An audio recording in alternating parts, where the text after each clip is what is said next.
Okay, so thank you, Ana Ortiz, for presenting today. And again, remember to mute yourself. And if you have questions, please post them in the chat, and Jenna will be watching that for us. So I'll turn it over to Ana. Hi, everyone, and thank you to SHESC and to Alumni Career Services for the invitation. It's really an honor to be back at my alma mater and to reconnect with current students. So thank you for this opportunity. First, I wanted to give you a little taste of my educational background and how my career has kind of progressed up until now. I studied sociology at ASU during my undergrad, and while I was there, I also worked at Chicanos por la Causa in various capacities, first as a youth mentor, then as an administrative assistant for the prevention program, and finally as a research and evaluation assistant. I graduated in 2010, so we were still in the midst of the '08 market crash, so the job market was not optimal at that point. So I decided that I wanted to get a little bit more experience and get out of the country at the same time. So I joined Peace Corps. And during 2 years, I served in Panama as part of a newly established English teaching group. During my service, I learned about the importance of public health and how the lack of public health infrastructure affects communities. This wasn't really the focus of my work there. As I mentioned, I was a teaching English volunteer, but living in a community and embedding yourself into the community, you get to see and interact with all the different aspects of it. So I really attribute my inception in public health to my Peace Corps service. When I completed my service, I returned to Phoenix and I was hired as a surgical program coordinator at Esperanza, which is a global health nonprofit that builds health equity through improving access to health education, disease prevention, and treatment. I was there part-time while also working part-time at ConHi with a couple of different research principal investigators, one of them being Dr. Colin Keller, and I really enjoyed my time there. While I was managing the two part-time jobs and kind of growing in my passion and my career, it really dawned on me that, while I was learning a lot, my capabilities were still very limited. And that especially came through with my work at Esperanza. I really loved the organization. I really identified with the mission and with the passion of people there. But I recognized that I could only help the program stay where it was. I could only keep the status quo. I couldn't really help it move forward because I was missing tools, I was missing knowledge. So at that point, 2 years into my stay at Esperanza, I decided to leave the organization to go further my education. So I wanted to stay in state and I wanted to pursue a master's in public health. At that point, ASU didn't have a public health career or path, otherwise I would have stayed at ASU, but I moved south a little, a couple hours. I moved to Tucson, went to U of A, and the U of A actually also has a great fellowship opportunity for returned Peace Corps volunteers, which was one of the big attractions to me, to be able to continue my education in an affordable way without going into tons of debt, right? I completed my master's of public health. And shortly after that, again, when you graduate, you're kind of like, oh, I don't really know what I'm going to do. I'm just going to put myself out there, apply for everything and see what happens. I ended up landing a pretty awesome contractor position at the Pan American Health Organization in Washington, D.C. To me, the WHO, the Pan American Health Organization, was kind of like the mothership, and it was calling me. So when I got the call saying like, hey, you have a short-term contract position in DC, will you take it? I said, heck yeah, I'll take it. Even if it's just for a couple months, that experience is invaluable. So I packed up my stuff and moved to DC for a couple months, gained a ton of experience and knowledge about just the macro level international health organization system and the United Nations system that's very peculiar, I would say. And then shortly after that, I came back to Phoenix, and lo and behold, there was a position open at Esperanza again. So I applied and got accepted. And I was able to return to the organization that, I had originally connected with very deeply. So since then, I've been here at Esperanza now almost 3 years. My current position, I am the International Program Coordinator, or Director, sorry, International Program Director. And what that means is I oversee the strategic growth and implementation of the international program.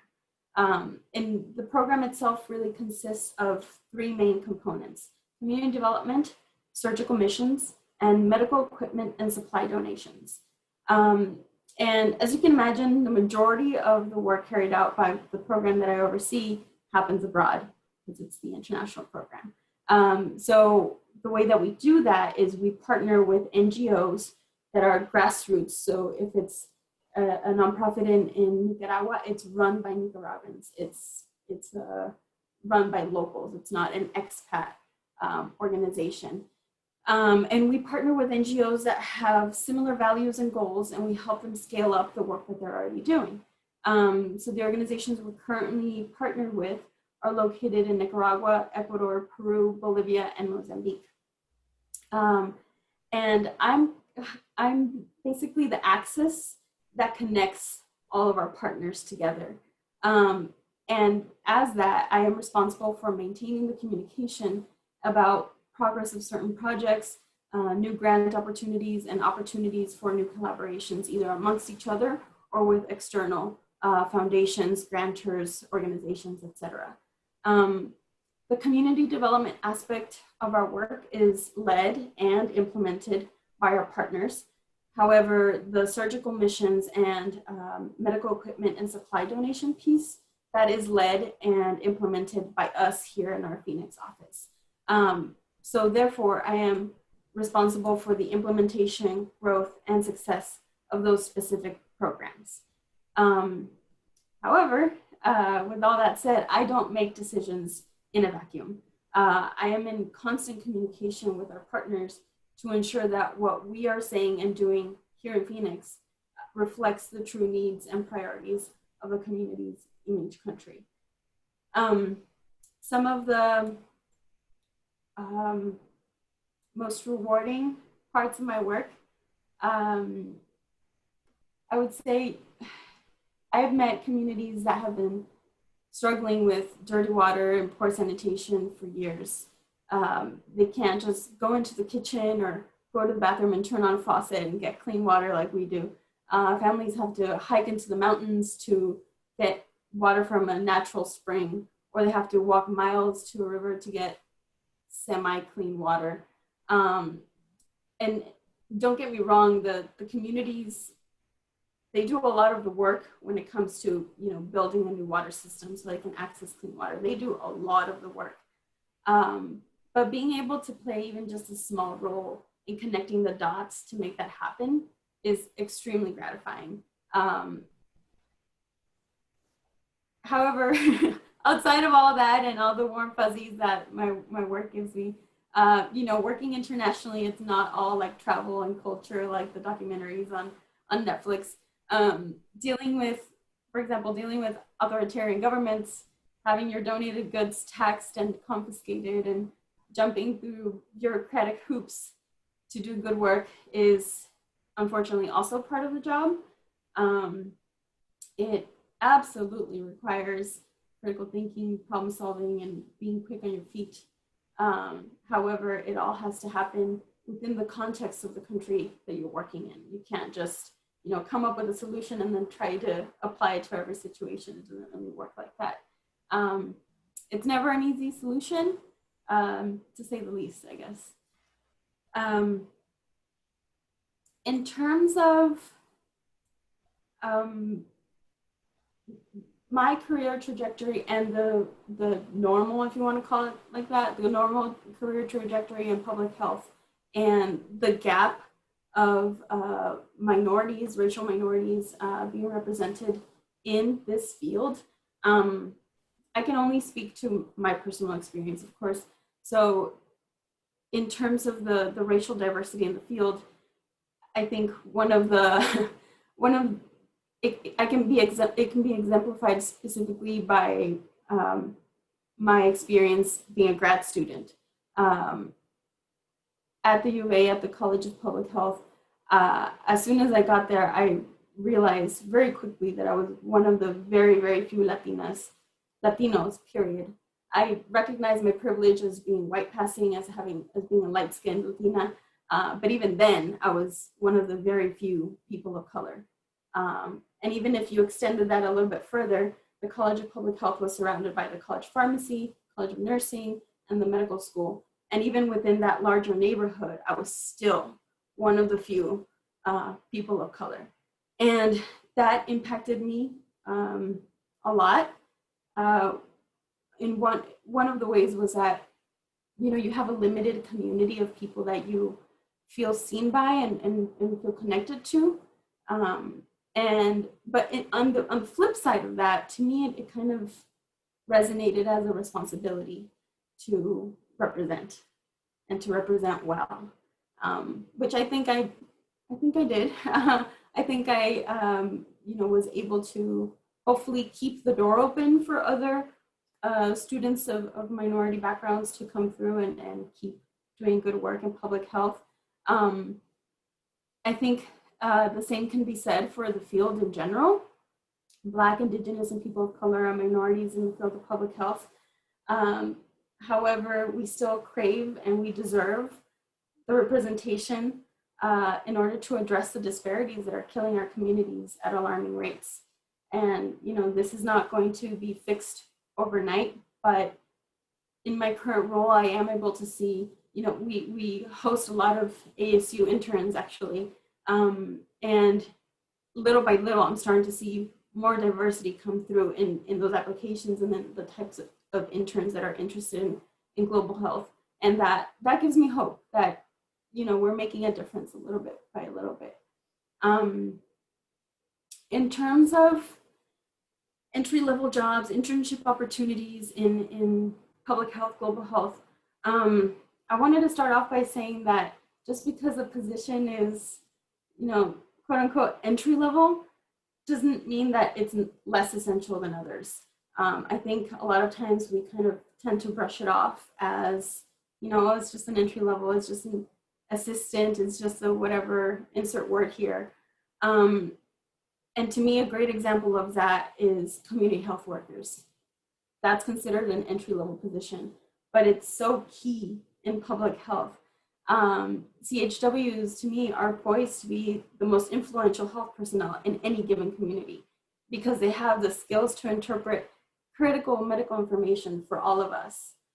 Yes, physicians have a lot of training and a lot of knowledge to offer, but that doesn't mean that we all understand it or apply it the way that we should. So CHWs are key to not just interpreting that medical information, but also interpreting cultural nuances within each community.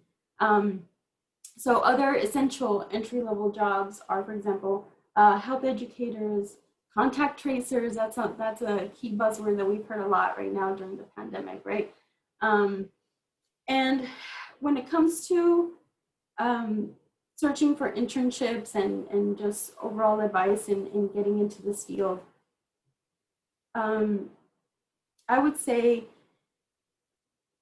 if you find an organization or a company that you really align with, that you really look up to, and you just really connect, not just with the mission, but with the culture of the organization, and for some reason they don't have internships posted, reach out. Find someone and reach out to them by name and say, hey, this is who I am. This is what I have to offer. And this is what I want to learn that you might be able to help me with. I'm not saying, if they have an internship posted and the window already closed, like go and apply after the window. That's actually really annoying. Don't do that.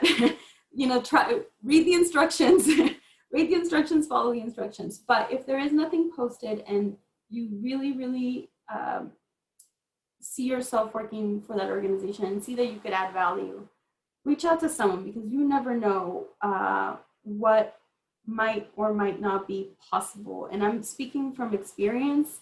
About 2 years ago, I had an intern reach out saying, hey, this is who I am. I already graduated, but I want to get into nonprofit and I want to learn more about this field. Could you use any help? And at that point, we were a department of 2 people. And I was like, yes, I could use help. I don't know what, I didn't have like a specific job description. That's why it had never been posted. But I was like, absolutely, I can use help. And she is now the coordinator of the international program and has been with us for 2.5 years. So you never know what you're going to get out of it. So thank you. And we will have time at the end to come back and ask questions. So we will go on to our next panelist. So Janelle Walker is next.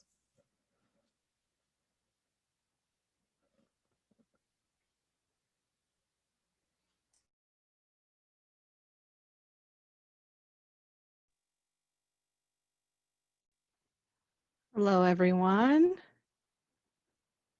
Okay. So yes, I'm Janelle Walker. I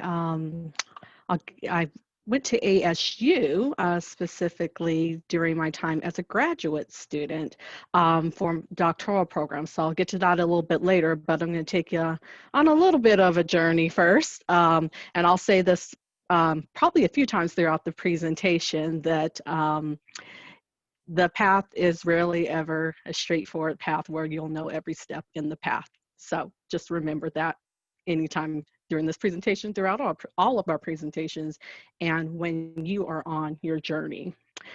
So let's go ahead and take a step forward. So trajectory and research. So a little bit about my background. I began as an undergrad in biology. I had an emphasis in human biology, anatomy and physiology.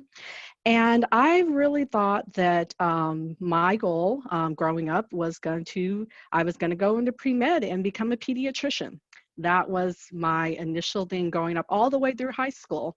And I got into undergrad, loving the science, loving the biology, loving everything that I'm learning about the human body, and found that I did not have a passion for medicine.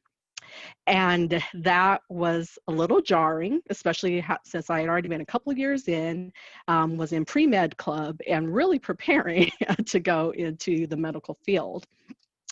And on that path, I stopped and shifted, and I didn't know what I was going to do.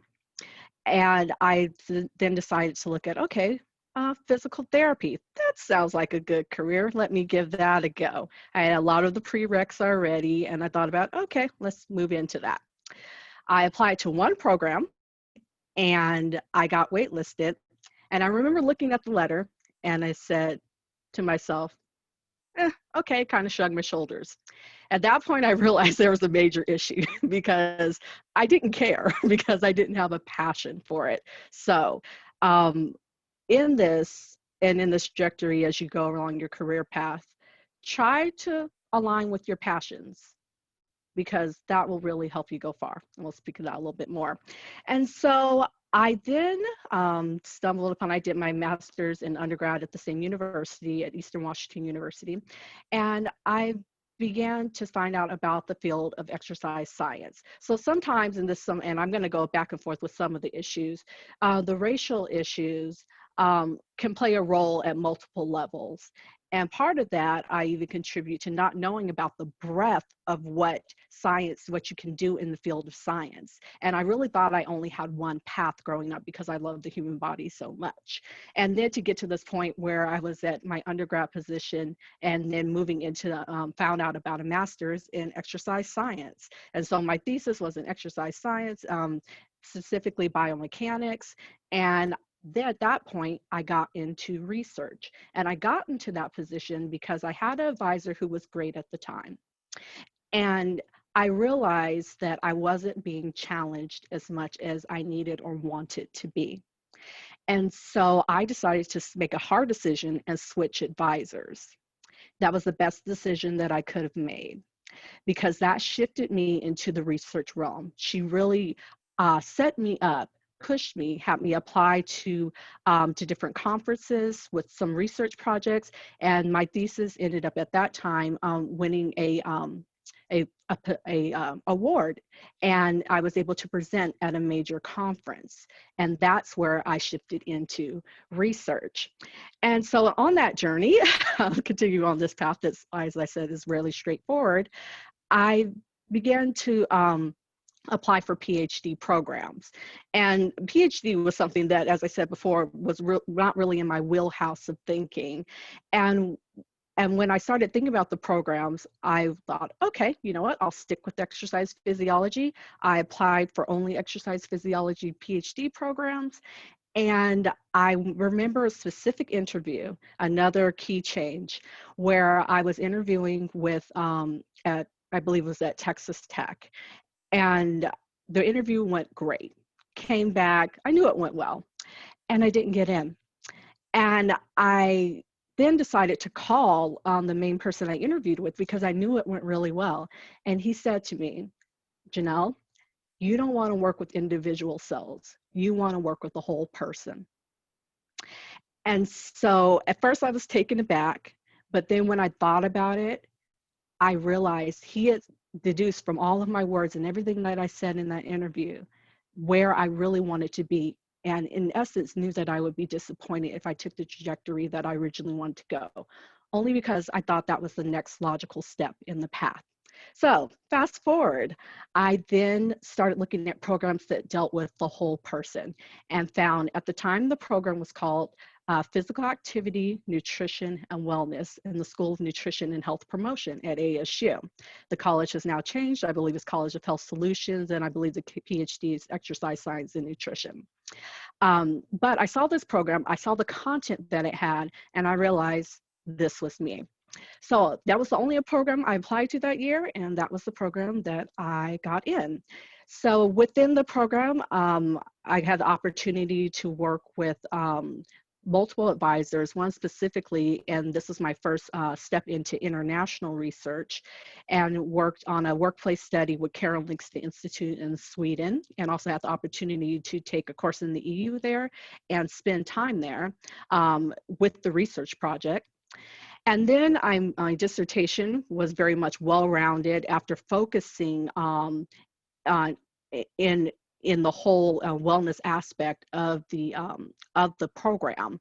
And my background specifically, as I mentioned, was exercise physiology, physical activity, exercise testing and prescription, so all of those areas, but it really was broadened within the program. And the program still has these specific aspects that are part of the program, and that give you that more well-rounded perspective when you're looking at health, and specifically public health and health prevention and health change. And I then, with that, the next position I had was a postdoctoral appointment. And as you can see there, it was in the School of the College of Nutrition. And the names probably might be a little bit different again, but within that, I had the opportunity to align with the Refugee Women's Health Clinic in Arizona, and then did my own study with refugee women, mainly from Africa, and this was a wholeness program and a wellness program for physical activity, nutrition, and wellness that I adapted from my dissertation. So it keeps moving forward. And within that time, I also was able to, and I'll take a step back, within that time, I was able to then get involved with the Refugee Women's Health Clinic, one of the co-founders that led me into my first real global research that was in Burundi, Africa. And I'll get to that a little bit later, briefly. So after the postdoc, I took my first position and I was looking at doing only research. I realized I was not a tenure track person. I love the research. I didn't like everything that came with tenure track. Some people do, and some positions are great and allow you to get a well breadth of research in academia. A lot do. Some are more heavy teaching. I wanted to do research, and so I applied to two different areas. And so this is another area where the racial aspect may come in a little bit. I applied to work at Kaiser, which was in the Northwest in Portland, Oregon, and that was predominantly white. And I had the opportunity to go to Hampton University. So I took the trajectory to go to a HBCU and really get that experience of working there. And I'm going to input a little bit of a challenge, some of the challenges here. So that being my first position out of my postdoc, I did some jobs in between my master's and doctorate, but this was my real first position. And within this position, this is where I faced a lot of challenges, a lot of leadership challenges, where I had to push beyond, where sometimes the bottom of the floor was taken out beneath me, and I had to restart and begin again. But it allowed me the opportunity to lead and to pursue and to go forward and allow this project to be completed. But while I was there, I realized that I still had a strong interest in global health focus. And while this was great, it was domestic, it was working with Black men, which I loved, I also still wanted that global health focus and to really go beyond academia. And the reason why I have the publications there is because as much as you can publish, try to work in, if you're going to a research trajectory, get on publications as early as you can, even in your undergrad. If you talk with people, meet with people, like Anna was saying, you can go in and ask for opportunities and you never know what may come of it. So move forward. So this was just briefly the during my postdoc, this was part of the global health that really shifted me in moving forward. And this was with multiple different entities that you can see below when we were moving forward. So those are some you can reference and that still exist in some form and that you can be a part of. And I can reference you to that information as well later. So as you can see, I am now in government working at NIH. And why government? So if you've been in the field of public health, you probably heard about the social ecological model and really just looking at the real individual, interpersonal levels, community levels. Sorry, this is moving forward on me. And I really wanted to go beyond the research and get to a level where I was asking my advisors, what after we do this great project and we have these results, what comes after that? What do we do with this data? What do we do with the communities moving forward? And really, they didn't have answers for me. And I understood why they didn't have answers, but I wanted to know. So I wanted to see what we did at the next level when we began working within our government system and working with other governments as well. And so when I was a research assistant professor at Hampton during that time, I found out about the AAAS Science and Technology Fellowship. That's the American Association for the Advancement of Sciences. And this was a 2-year fellowship that puts scientists into government. And so you go through this interview process, you get to a point where you interview with multiple agencies and you decide, it's a matching process, and you decide where you want to go. And so this gave me the opportunity to be at NHLBI, where I did my fellowship. It gave me the opportunity to a fellowship within a fellowship and spend 3 months in China working in our embassy and working with our NIH counterparts and other agency counterparts within there. And so this really was hitting, working and being at NIH was hitting everything at multiple levels during this fellowship time. It was hitting the science because I was still able to be close to the science by working with our program and our grants and seeing how the science is developed, the funding announcements are developed that you apply to, that your researchers, that your mentors, your advisors apply to, and how that money gets funneled down and how the research is actually determined and how the questions are determined what areas rather that we want researchers to answer. And so moving within that, after the 2 years of the fellowship, and this is the point I'm at now where I decided to stay. And we can go over that a little bit later and feel free to have your Q&A within that. So quickly, challenges and career advice. Racial issues. Yes, you will be at times, specifically in fields of science, unfortunately, you can be the lonely only. I went to predominantly white institutions my entire realm until I worked at a HBCU. And this exists at every level. So if you haven't experienced it yet, you may be the lonely only at multiple stages. And while it's not okay, it is okay in the sense that you get to keep being yourself and you keep moving forward. Sometimes some people come before you, sometimes you're the groundbreaker. Either way, keep moving forward and it will be okay and will work out. Also, find mentors that look like you in addition to your current mentors. Sometimes you may have a mentor that looks like you, sometimes you may not. But I encourage you to find those who may be in the area, reach out to them, and just have that extra shoulder to lean on and get advice from for someone who knows your experience. Again, the career path is rarely a straight line. Take on the internships, as Anna was mentioning, hospitals, clinics, and academic labs. There are government fellowships at every level, and I can give you more information for that, where you can look into those levels. And just a few more tips, don't be afraid to email, call, and meet in person. I was, even as a faculty associate, sometimes at ASU, I found that students were a little hesitant to even do a phone call. So continue to push beyond the uncomfortability, make that phone call, choose to meet in person. Now it's virtually, so choose to meet through video and move forward. Just a few more things, use professional writing and language for all communication. No text language, no emojis. It always matters, and you never know where that email or that communique is going after it's sent from you. And again, don't be afraid to shift your career trajectory. It may not look exactly what it looked like for you, but as long as you keep moving forward and you're in a place of where you at least have passion and focus for, keep moving forward in that. And thank you. Feel free to email me anytime, and I look forward to your questions. Okay, well, so thank you, Dr. Walker, Janelle Walker. And so we have our next presenter. I'm going to call her Dr. Meske. So I'll let her introduce herself because I don't want to mess up your name. Okay, thank you so much for having me, Karita. I'm excited to be here and talk to you all.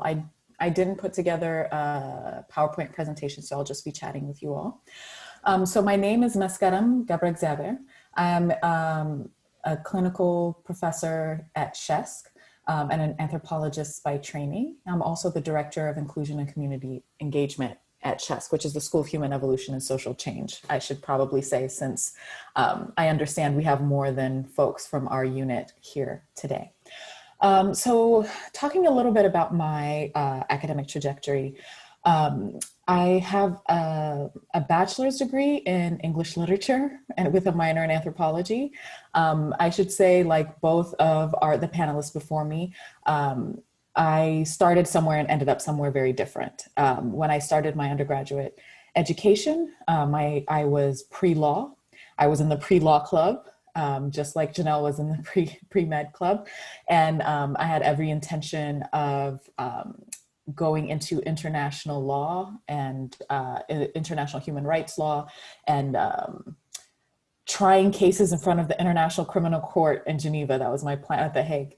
So clearly that's not where I ended up. I do think though that as far as passions go, the original passion that had brought me to wanting to be pre-law has stayed. And that was a sort of a passion for social justice. I'm Ethiopian. I was born in the capital city of Ethiopia when it was a socialist communist state. Or democratic socialist, I guess is what we called it at the time, and witnessed a lot of things that I didn't quite know I didn't really understand as a child, but kind of felt wasn't right. It was very clear to me that there were a lot of sort of things happening to people that I felt weren't right, which I later realized was sort of my budding passion for human rights and issues of social justice. Anyway, so I went to a liberal arts college in North Carolina. And as I said, the plan was to go into law school. But because I was in a liberal arts program, I was required to take a little bit of everything, right? So as part of my degree. And in that space, while I was simultaneously becoming a little bit disillusioned with legal systems, both nationally and internationally, and sort of questioning whether or not those systems were really the things that would provide sort of justice.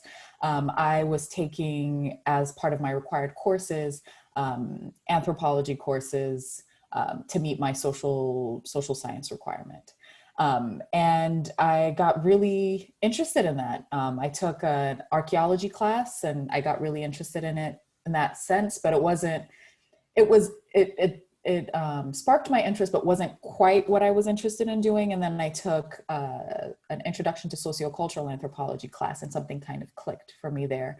And I think it allowed me to think about community-based organizing and pushes for social justice in a way that was a little bit different than kind of the top-down model. It was different than kind of the expectation of legal systems to provide justice, but it still had that that component of justice, but also culture, which I was very interested and fascinated by. I've lived in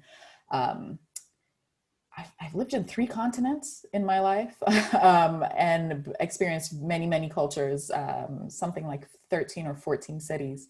So I've always been very fascinated by what makes people tick, right? What constitutes a community. And so all of those things kind of made sense for me with anthropology. And so I kind of finished out my undergraduate degree, and I knew I was going to pursue a graduate education in anthropology. My plan actually initially was to do a master's program in applied anthropology because I wanted to do work in international development realm. My advisor in undergrad had a conversation with me and said, well, are you 100% sure that's what you'd want to do? I guess he said, are you 100% sure you don't want to go into a PhD program, or would you rather just do a terminal master's? Applied anthropology, I don't know if they have PhD programs now, but at least when I was an undergrad, was a terminal master's program. There weren't really PhDs in applied anthropology at the time.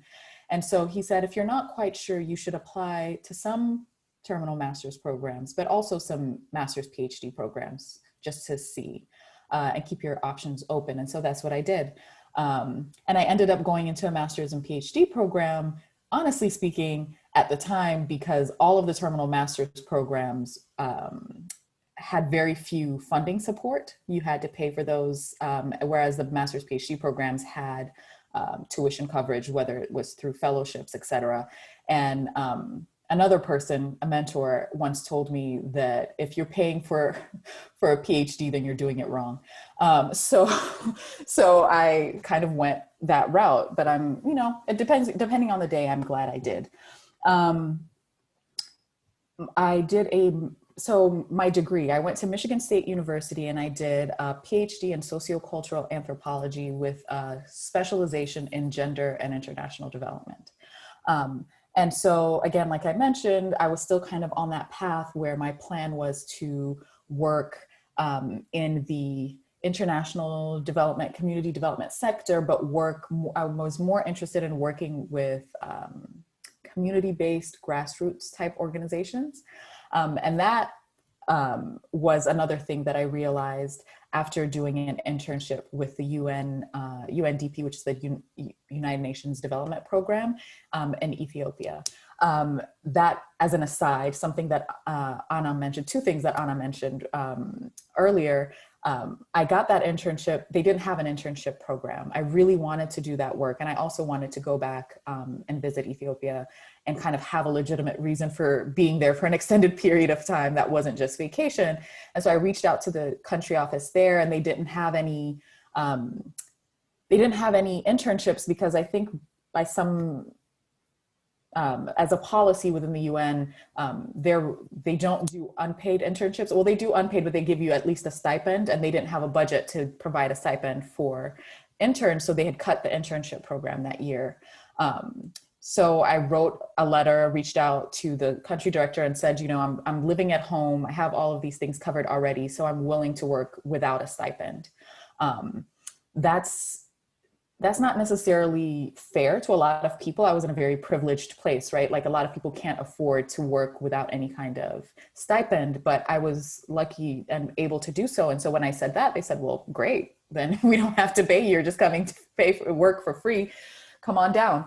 So I ended up doing that for a few months, and I'm really glad that I did, because that's when I realized actually that I was not interested again in working for a large organization, a multilateral organization like the UN. It became very clear the bureaucracy involved in that type of organization was just not for me. We spent so much time in meetings that we got very little actually done. And the amount of money that was spent in organizing meetings and food for meetings could have gone, you know, directly to sort of applied to the areas that people were discussing, right? So we would have these massive meetings to discuss sort of resource shortages, and I would just be baffled by the amount of resources we were wasting to discuss resource shortages. So that made it clear to me that that was not the route I wanted to go, but I was still interested in doing the international development or the community development aspect of things. I think ethnography or ethnographic research within sociocultural anthropology drew me in because sort of the prospect of immersion and learning from communities and amplifying community-based counter narratives to sort of the standard narratives of those marginalized communities really interested me. You know, because we often hear about marginalized communities, under-resourced communities from the perspective of sort of the folks in the privileged spaces. And it really bothered me because I would, as an Ethiopian living in the US, almost everything that I heard, if people had heard anything about Ethiopia, 9 times out of 10, what they'd heard was that it was a place where there was a lot of famine.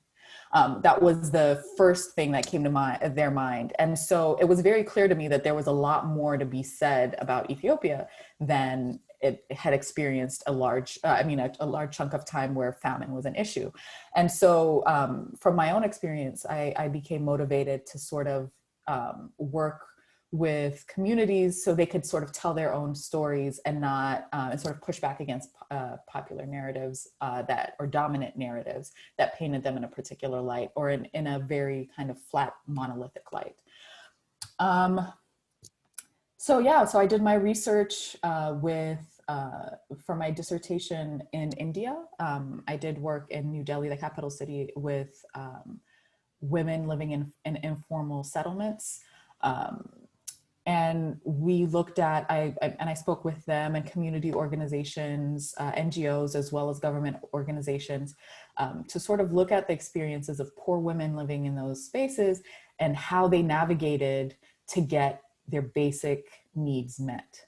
And what were their experiences specifically, both as poor women, both as poor people and as women specifically.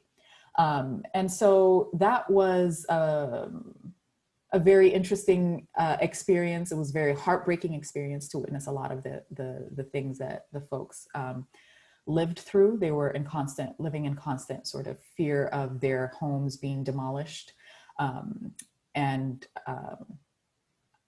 Anyway, that was a very eye-opening experience. So I came back, and so how did I then end up in a professor position at a university, which might seem right very far removed from sort of the applied international development area. Again, back to what Janelle was saying earlier, right? Our career trajectories are very rarely a straight path. I ended up here because my partner had graduated before I did and had gotten a position as faculty member in a different unit here at at ASU. And while I was here, it became very clear that there were rare there weren't that many opportunities for international development work in Arizona, right? There, not to say there aren't any, but especially with the type of work that I was interested in doing. If I wasn't working specifically with refugee communities or around health, then it became very limited. And so I started thinking about what it was again that really drew me to the work that I had been doing in my graduate work, my graduate research. And again, the core thing, right, the seed that had stayed from undergrad was that interest in social justice. So it had less to do with the sort of geographic location of the work that I was doing and more the content. And so I came to do a postdoc in Shesk, where I was working as kind of focusing on the community engagement aspect of the Center for Global Health. And in that space, I was able to build relationships with local communities and sort of try to work around programming and amplifying issues that were relevant to marginalized communities here locally in Phoenix. Again, I was lucky in that as I was doing that work, the director of the unit at the time talked to me and said, you know, I really like the work that you're doing for the center, but I think I would like it if you're interested for you to do some of that work on a larger scale for the unit as a whole, rather than just for the center. And so we discussed what that might look like and how I might do some work within the unit as well. So we created a new position and I am the first director for inclusion and community engagement at Shesk. And I do kind of the outward facing where I build relationships with communities, local communities. And then I do the internal work where we're trying to kind of shift a culture and develop a culture of inclusion for all of our students and faculty and staff, that so everyone feels that they belong. There's support for everyone, regardless of sort of their identities, not regardless, but even because of, right? So one example of some of the work that I've done with the community organizations was we started working about 1.5 years, 2 years ago, but I worked with a local community organization called Emancipation Arts. And we paired high school students from South Mountain High, Black high school students with elders, African-American elders in the South Phoenix community, and had them do oral history interviews to talk about how they or their families came to live in Phoenix or came to live in Arizona. And that the goal of that project was to magnify the presence of an African-American, of a Black community in Arizona. If any of you have aren't from here, but have asked the question, where are the Black Arizonans? Where you often hear there aren't really Black people in Arizona. Most are transplants or some variation of that statement. I had a hard time believing that when I first got here. So I kept asking questions and this was the result. The result was this project. And it turns out that there's a very long history of African-American migration that leads all the way back to before Arizona became a state over 100 years ago. And so what we did with that information is we created a public exhibit that was in Shesk for a while, and then it moved on to the Heritage Square in downtown Phoenix, and it's a traveling exhibit. It continues to be that with the community organization that I worked with. So that's just a little bit about my sort of trajectory. In terms of what are some rewarding and challenging aspects, okay, to the work. I think the reward, again, is this feeling of I think going back to what I talked about a little bit about sort of this passion for social justice, and early on in my undergrad career, I became very disillusioned with this idea of changing the world, right? Like I think like a lot of us, when we're young, we're very excited about changing the world. And at some point in undergrad, I realized the probability of me as an individual doing something that grand was very small, and that there was a lot of sort of pushback. But what I realized was that you can have influence in sort of smaller spheres and make incremental changes. And that's kind of where I've shifted my focus. And so that exhibit to me has had this renewed life. And it's been it hasn't been in Shesk for over a year now, but I keep getting random emails from people all over the country that say, oh, I heard about this exhibit. Are you interested in, doing XYZ? Or I'm interested in doing something similar. And to me, that's a very rewarding experience to think that something that small that started from like a question that I had could turn into something that lives that and has an impact. Some of the challenges, I think, is because a lot of my work is social justice oriented, it results in a lot of mental and emotional exhaustion due to the subject matter, right? It's the significance it has to my life on a day-to-day basis. When we're talking about social justice and then we continue to turn on the TV or the radio and hear sort of the erosion, the ongoing erosion of those things, it's really hard to get up in the morning and keep trying to push against it. Also, on a more sort of mundane level, bureaucratic red tape is just of large institutions. It's just very, very, very hard to move anything along when you have to get sort of stamps of approval going all the way up. And then people have qualms that aren't about the content of what you're doing, but sort of minutia, and then it turns into a whole thing. So that's really difficult to do, as is wrangling groups of people to get anything done, right? As students, I'm sure you know what I'm talking about if you're the person in the group assignment who ends up doing all of the work. That's kind of a common experience. I don't have much time left, but I did want to say in terms of internship opportunities or entry-level jobs, within Shesk, we have apprenticeship opportunities. We're starting, Karita and I put together this new program for summer scholars that's targeted towards students who don't have a lot of research background, but and who can't afford to do unpaid internships, but are interested in getting a grasp on that. So that's an option as well. And I also encourage, like I said, reaching out to, as Anna said, reaching out to local organizations that you're very interested in working with. And if you can afford it, offering to do that work unpaid if the experience is valuable enough to you and you can afford to do that. And then my last thing is the advice that somebody gave me that to me has been the most helpful in terms of career trajectory is if you're interested in a lot of things and you don't really know where to go, try to imagine what your ideal work day or work environment would be, right? What does it look like? Are you in front of a lot of people talking? Are you teaching? Are you in an office setting? Are you digging up fossils, right? What is just in general, what atmosphere? Do you like to be around a lot of people? Do you like to work on your own? And that to me says more than kind of the loftier ideas of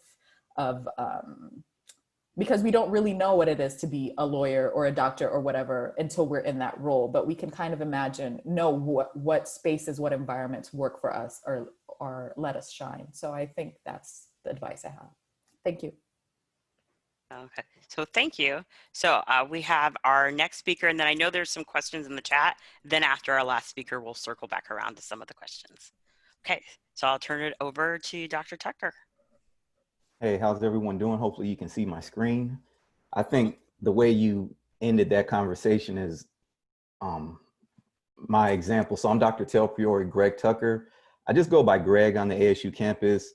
More students will ask about my first name than the syllabus, in class. So just to make it a little bit easier, but I also want to talk about not only working at ASU, but I also have my own consulting company. So if we're talking about careers, I'm definitely more so a traditional student that's gone a non-traditional path. And I'm trying to, okay, I should change the screen now. Here we go. So I started off at community college, really wasn't sure what I wanted to do, small town. Went to first, from there, a 4-year rural college. I still wanted to play football. Me and my friend went there. I was majoring in biology.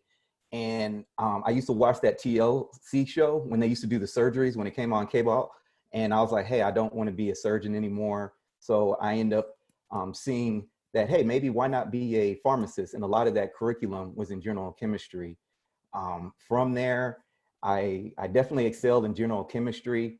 I found out about this program and I wanted to be closer to family. So I transferred to Tennessee State University, which is a HBCU, historically Black college university.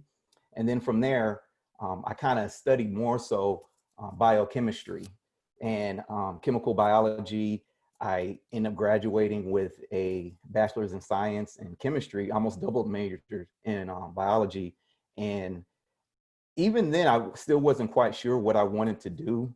And it wasn't until my last semester, I took a renewable energy course. So going away from chemical biology to more physical chemistry, and more specifically for fuel cells, which I'll talk a little bit more about later, I was convinced that's what I wanted to do for grad school. Grad school can be expensive when it's time to apply for it. So make sure you stay in touch with your fellow students, your colleagues. You never know what people know or what they don't know, especially the executive assistant in the main and front office. All information travels through them. And I found out about this program called Project 1000. It allowed me to apply to 10 grad schools for free. And one of the schools in there was Arizona State University. So I'm gonna try to go through this pretty fast since I know we want time for Q&A. So one of the questions was my individualized program. So I originally wanted to be a master's student, but I did a stint at the Department of Energy, and I was convinced I wanted to pursue a doctorate in chemistry. And why was that? Because again, I was working with energy related devices, and what I noticed there in the workforce and government, that if you had an invention or if anybody signed off on it, it was best to have a doctorate in chemistry in the division of materials that I was working in. So that convinced me to where I came back to Arizona State University, moved from a master's candidate to a PhD candidate. And that's something I would like to emphasize. Besides the academic path, there's plenty of research opportunities out there, summer internships, anything along those lines. So overall, from end to end, starting from undergrad, I've done medicinal doses for rat brains and glia cells with a focus on combating Alzheimer's disease. I did that in Finland. Definitely have experience in Scandinavia. That was a whole nother learning opportunity culturally. I even did a study abroad and learned about fuel cell technology in Mexico. And that's where I took my last class at. And later down the road, half my dissertation was towards fuel cells. So what is a fuel cell? It's an electrochemical device very similar to a battery.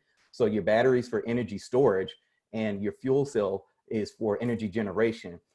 If you ever get time, if you look up Nikola Motors, they're here based on the South Side. They're the first commercial trucking company that plans to use on fuel cell technology to power the vehicle versus using an internal combustion engine. So it won't be using diesel gas, it'll be using hydrogen gas, but that's a whole nother discussion. So that was my doctoral study. So a part of doing my research in the lab, in which I've also been part of multiple startups. I consider myself a serial entrepreneur, and I was doing this before entrepreneurship was even popular at ASU, before they even had the Changemaker Central. In fact, it was in infancy, the Edson program, which is based out of SkySong. So some of you guys out there who are already entrepreneurs, some of y'all Sun Devils who haven't graduated yet, there's these programs. They have the Furnace for engineering. They have the Edson program, which encompasses the entire campus, where you can take some of your skill sets, advance your research, start a small company, and learn how to pitch and get out there. So I've done everything from solar energy with Solar Ionics as a startup. I work with molten salts with my advisor, and ionic liquids. And pretty soon you're going to be hearing more about ionic liquids. That's going to be more of a household term, like nanotechnology. And it's basically a water-free liquid that's completely composed of ions, and they use them in battery systems and different solar photovoltaic devices as well. And then later down the road, you know, you're going to have some successes, failures. You learn how to fail fast, but you keep going. Later down the road, yeah, there goes Solar Ionics. Here's some of my research that I was talking about with a fuel cell right there. And then later down the road, I started a light electric vehicle company. I'm that guy who literally, while doing my doctoral studies in my garage with a neighbor, you know, we started buying old electric bike parks on Craigslist, and that ended up turning into a company. um, I end up not only working with a foreign entity to customize an electric scooter that you'll see bright yellow on the far right. I end up working with lead acid to lithium ion batteries to one of the chemical compositions I started working on before towards the later end of my dissertation was silicon based, where now you see a lot more solid state, non-flammable, silicon based, well, silicon anode based technologies and batteries that we were early adopters doing some of this early R&D. And I wanted to get that real world experience. So I launched my business out of one of the first startups downtown called Cahoots. And until this day, I'm a forever member. But I started, besides going to technical presentations, presenting for the economic department, the Arizona Green Chamber of Commerce. And what I realized, my career started to evolve, not so much selling electric bikes, but I was selling me. And in 2016, we were a state representative recognized as a small business in District 27. So that was definitely a great honor there. And then getting back into the lab, and I thought we were going to continue back with battery technology. And this is something as an entrepreneur, as a student yourself, you got to learn how to pivot. So come to find out, this is when my first patent as a co-inventor was issued for fuel cell technology. And so my advisor, and it all depends on funding, he put the whole battery project on hold. And I started working back on fuel cells, molten salts. And then I got recruited to the other school down south and to help with a patent that got issued that was related to my research in molten salts that was going to be used to correct refractory gold or precious metals. And it's a whole proprietary composition. So went down to Tucson, helped build a lab from the ground up. And that was one of my biggest commercialization ventures that we ended up doing down there. And it was a great opportunity to work with the future of silicon electrode deposition as my project, while the main company's focus was trying to help with cleaning up the environment and precious metals and stuff along those lines. So now it kind of brings me, I came back to ASU as a postdoc. Like I was mentioning, my first patent got issued, and as a postdoc, a lot of times we end up working with the TTO, Technology Transfer Office, and this is the center on Arizona's campus in SkySong, which is in Scottsdale, that focuses on patents. So I was working with their personnel, and I was like, hey, this is kind of cool, because it combines my technical skill sets and my business acumen, and I end up applying for a fellowship that they have there. I've been there over a year and a half now, and I end up taking a leap of faith earlier this year in January. So someone had kind of mentioned that, like, hey, you know, sometimes you might change your career trajectory, but I tried to build it off of something, off a springboard at least, before hopping into it. And this is right before the pandemic hit. So here's the physical science division. Well, part of the team that I work with our chief patent counsel.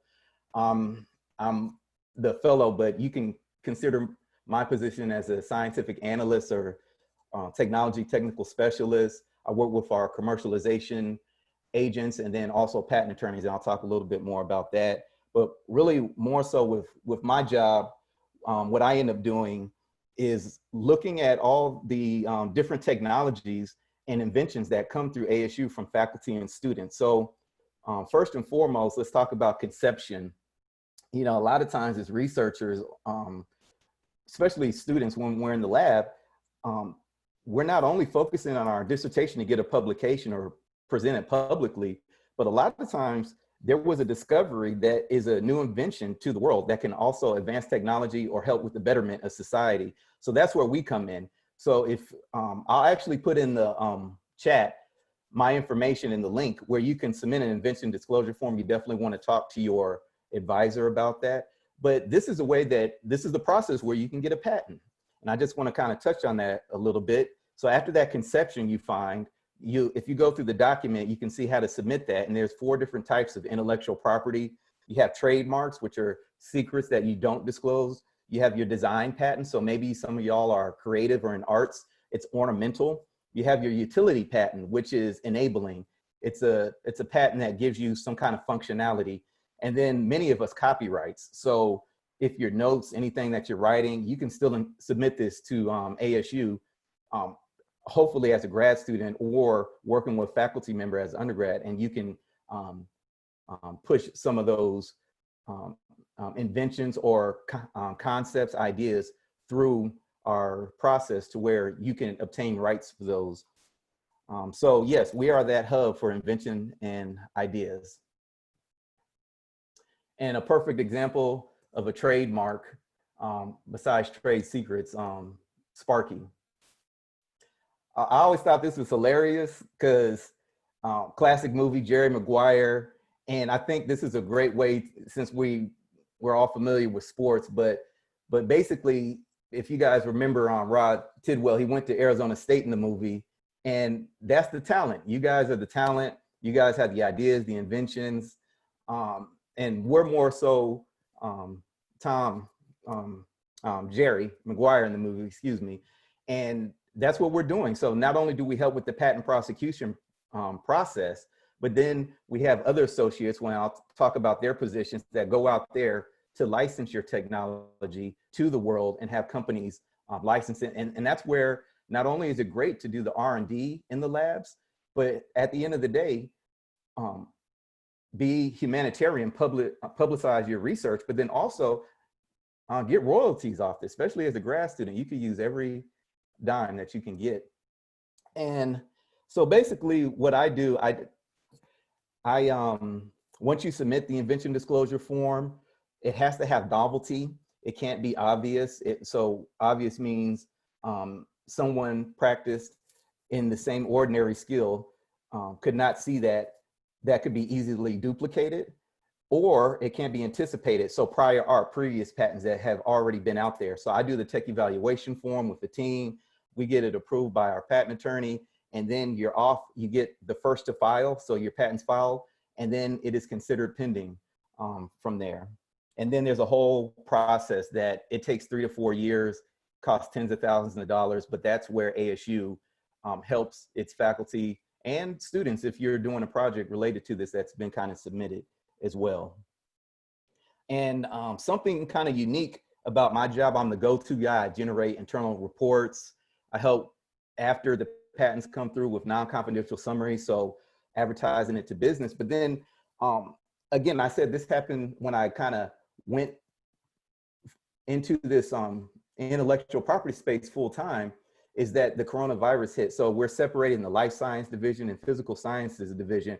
And the life science division was definitely taking the lead on possible vaccines and therapeutics that professors have already had issued patents on. Well, I took it upon myself to help with our physical sciences division and look for anything related to PPE, personal protective equipment, diagnosis for COVID-19, and anything that would help combat COVID, where I started off with over 1,000. I'm a member of the American Chemical Society, so I looked at different groups of viral vectors, different type of technologies, antigens, antibodies, because I'm more of an electrochemist and this is more chemical biology. So it was great to kind of research some of that past experience.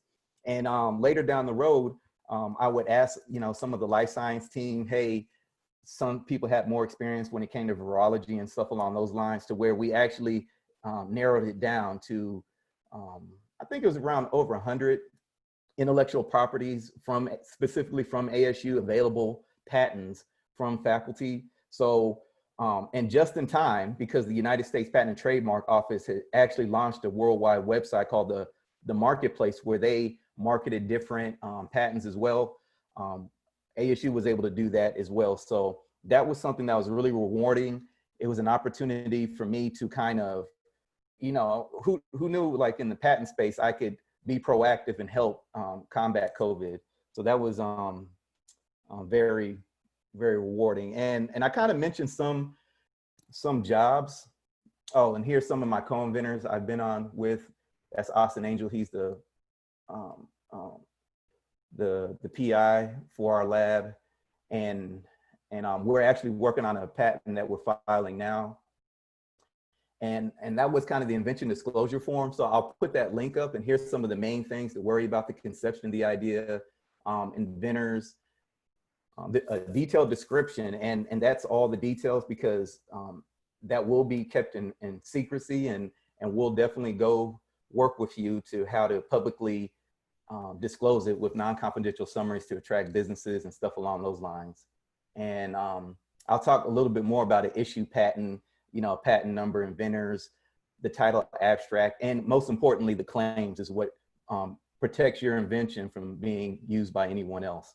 But yeah, that was my first patent that I got in 2017 as a co-inventor with Austin Angel, with our principal investigator.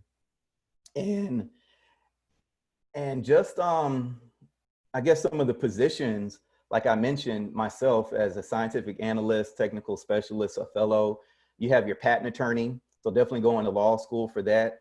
You have patent managers. You can become a registered patent agent with the United States Trademark Office. And that's more of an intermediate position, but there's all sorts of positions there besides the executive assistant. You had general counsel who work with ASU personnel for our non-disclosure agreements, CDAs. The paralegal is all information flows through them for filing, stuff along those lines, working with the government, faculty, different companies, different agencies. The commercialization analyst, hey, what kind of market share does this intellectual property potentially have, and stuff along those lines. Your licensing associate. So to give you all a little bit of reference, ASU occupies all these positions. ASU is actually, for 5 years in a row, #1 in innovation in the United States, and number 12 in the world for issuing the most patents. So it is definitely a machine. If you do have an invention, you will definitely be recognized, and they will definitely make sure streamlining your technology to get it through and highlighting it so it can be licensed. And then there's plenty of startup teams. So again, I started probably originally on a startup team, working with the startup team, I should say, as an entrepreneurial venture with some of the stuff I've actually mentioned as well. And then you can move through the ranks. Yeah, General Patent Counsel, who's my supervisor, and the chief legal officer is basically like the CEO, and all sorts of consultants as well. And I just to keep it rolling, I actually have some of my own Dr. T's 10 steps for success in science. So definitely you got to network to get work. Your worth is your network. So with that, make sure you have professional milestones, different goals. I try not to only have monthly milestones, but quarterly goals, and then annual goals as well. And then also, why I went into intellectual property, I honed in on a specific skill set. So a lot of the research is in life sciences. So I focused on physical science. Seek a mentor, someone had mentioned that. Develop your leadership skills through different organizations. I mentioned the American Chemical Society. Collaborate with your fellow sciences. Definitely strengthen your network, your elevator pitch, your podium pitch for 2 minutes at least, and start an entrepreneurial venture. You'll be surprised, even if it's just consulting, the different type of contracts you can get. Like I just wrapped up one as an advisor with the Boston Museum of Science. I'm doing one with VIC, a virtual incubator corporation for technology venture development, and they're based in Arkansas. And then also market yourself on social media. It seems like Twitter and LinkedIn's gained a lot of speed, but Twitter is definitely a news source where you can kind of highlight some of your research out in the virtual world, besides in the real world with publications.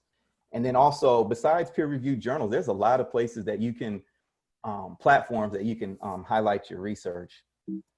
And lastly, about just social change, and I think this is very fitting to be part of human evolution and social change. I think that's a really good question as people of color, especially as a Black man navigating with my career, overcoming different barriers, and besides dealing with racial injustice outside the workplace.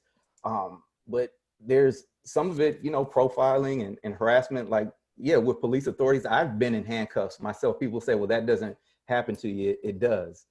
And, but also, it happens in the workplace too. So we all especially as people of color, we all have a similar story at one point in life. And then even in the workplace, we come to find out and learn more about, unconscious biases or microaggressions at the workplace as well, which I think was explained very well, especially during this whole period of social injustice in White Fragility by Rachel D'Angelo. So that's a reference if y'all want to kind of check that out. But what helps, if you ask me, like, I joined professional groups. So I outreach, I transfer that energy. I'm a scientist. So not only do I use that energy in the workplace, but I transfer it. I'm part of the Chief Science Officer program for young kids in the community in my neighborhood. So I live in East Lake Park. Someone had mentioned about African-American history, and I live in a historically African-American neighborhood here near downtown between 7th Street and 16th Street.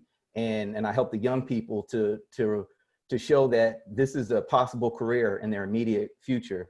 But then, besides the K through 12 level, I help on the collegiate level with being part of the African and African-American Faculty and Staff Association. That was great to be a collective, to write a letter to the president and help as a unifying fist, in that sense, to make the change that's necessary. And one of the inputs that, I've seen, like Sky Song in particular, there's an email that the president has sent out with different initiatives from each college. And ours is to help focus on underrepresented groups when it comes to intellectual property. And I'm gonna wrap up with this. If you think, R&D, science, STEM, or STEAM now, including arts, if we're in a small space as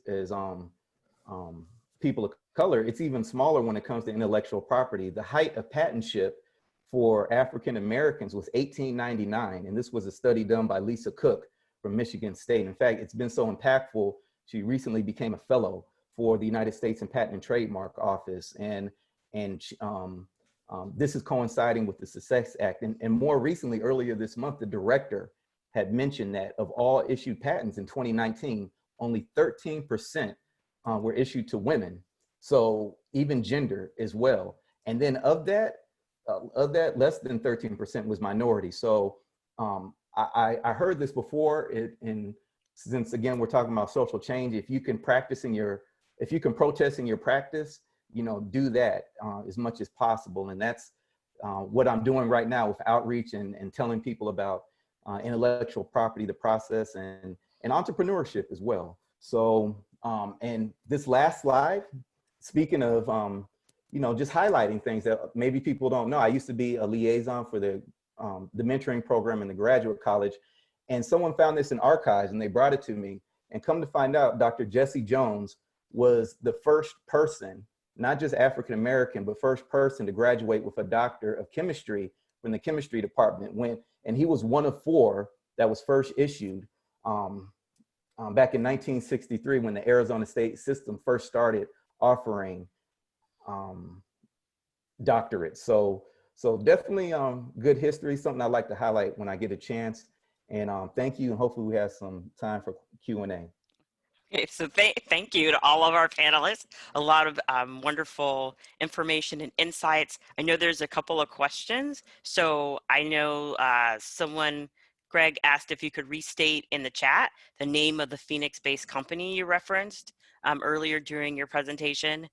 And then there's a question about, and I believe this was for, well, either one for any of the panelists. How should someone balance working within a bureaucratic system, but also wanting to be part of an innovative solution? So any of the panelists want to add to that? Does Greg want to mention the company name real quick? Oh, go ahead, Greg. Oh yeah, I'm doing that right now. Oh, okay. I thank you though. Okay. If I can, I have to leave very soon for a faculty meeting. So if I could weigh in a little bit on this, I think that's kind of been my struggle throughout my career, that question of dealing with sort of large bureaucracies and wanting to get things done sort of on a micro scale. And I think the biggest, I don't have the answers. I don't think any of us have like all of the answers, but to me, the biggest help has been being able to think strategically and look at the big picture, right? So then think about what are things that you can make concessions on. Oftentimes we fight so hard for sort of the minutia that in the long run isn't a big deal, but could either could create unnecessary friction with sort of the administrative folks in higher positions.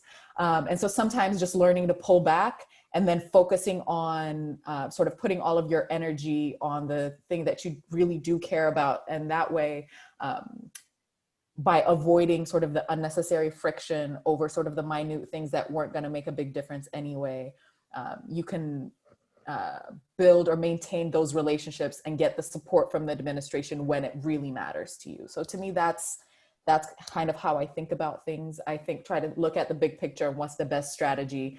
And in the long run, is this the thing I'm willing to sort of burn bridges for? Or can I sort of step back on this and then push for the other thing that I think is really going to have the bigger impact or matters to me more? Okay. Any of the other panelists want to comment on that? Yeah, to add to that comment, I think it's also important or useful to build alliances with other colleagues or even superiors that might have similar frustrations as you with the bureaucratic system, or want to see the same types of changes that you can, but you're kind of running up against that ceiling. Finding people to build alliances with can at least provide you a space where you can air your grievances, but still feel like you're not by yourself in that feeling, because that can be very self-defeating. So if you can at least find a little community of other people that want to make some change, and then slowly, as you mentioned, slowly kind of work towards that and decide if it's worth burning the bridges or just kind of trucking along, those alliances can go a long way. Yes, all the bureaucracy. So I'll just say that, and you guys could infer from that we're moving forward with that. Yes, specifically, it, and at this level, it can be very challenging. As someone in this position, and when you're working in a government and any other entities, a lot of times you are pledging your job is for whatever administration, whatever is whatever directorship, whatever their priorities are. You coming into the position, a lot of times it can feel a lot of times like you're not able to be as free with your work. But what I always come back to is, one, my passion, why I'm doing it, and what I get out of it, and where this is not my stopping position. That's all what I always tell myself as well. I know that there is more beyond this. And so whatever I gain, I learn and get in these times, specifically under even more challenging times, those are things that are going to help me in the future to be able to even make the bigger changes that will come that I don't know in every aspect, but I know that that's where I'm going. I believe someone talked about goals and future goals. Have those goals, because those help you not to feel stuck. Because sometimes when you have those things above you, you can feel very stuck, marginalized, and it can be hard to press out of that. But if you remember your goals, your passion, why you were doing this even now in that position, that will help you move forward. And for a majority of people, if you do that, it won't always feel that way. It won't always be that way, because you will work yourself out of those positions and really get to those life goals and where you want to be. So write out your vision and make it plain. Okay, so I'm going to stop our recording. So I want to thank, at least as our time kind of closes, thank all of our panelists. So